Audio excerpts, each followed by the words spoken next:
શહેરના જહાંગીરપુરા વિસ્તારમાં આવેલી જાનકી રેસિડેન્સીમાં મેન્ટેનન્સના મામલે થયેલા વિવાદે હિંસક સ્વરૂપ ધારણ કર્યું. સોસાયટીમાં રહેતા એક ડોક્ટર અને તેમના સાથીઓએ મળીને એક યુવાન પર હથોડા જેવા જીવલેણ હથિયારોથી હુમલો કરતા સમગ્ર વિસ્તારમાં ચકચાર મચી ગઈ હતી.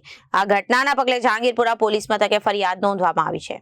જાનકી રેસિડેન્સીમાં મેન્ટેનન્સની ઉઘરાણી અથવા તેના ખર્ચે મુદ્દે છેલ્લા કેટલાક સમયથી વિવાદ ચાલી રહ્યો હતો. આ વિવાદમાં ઉગ્ર બોલાચાલી બાદ મામલો ભેચકાયો હતો. આરોપ છે કે સોસાયટીમાં રહેતા એક ડોક્ટર સહિત 3 વ્યક્તિઓએ મળીને એક યુવાનને ઘેરી લીધો હતો. હુમલાખોરોએ તારા નાટક વધી ગયા છે, આજે તો તને પતાવી જ નાખું તેવી ધમકીઓ આપીને યુવાન પર હથોડાના આધેધડ ઘા ઝીંકવાનું શરૂ કર્યું હતું. જ્યારે આ હુમલો થયો ત્યારે સોસાયટીમાં હાજર બાળકો અને અન્ય લોકો આ દ્રશ્ય જોઈને રીતસર ચીસ પાડી ઉઠ્યા હતા. કોઈએ આખી ઘટનાનો વિડીયો ઉતારવાનો પ્રયાસ કર્યો ત્યારે વાતાવરણ વધુ તંગ બન્યું. ડોક્ટર જેવા જવાબદાર વ્યવસાય સાથે જોડાયેલી વ્યક્તિ દ્વારા કરવામાં આવેલા આવા હિંસક કૃત્યથી લોકોમાં ભારે રોષ જોવા મળી રહ્યો છે. Reporter Arvind Rathod, Janadesh news, Surat.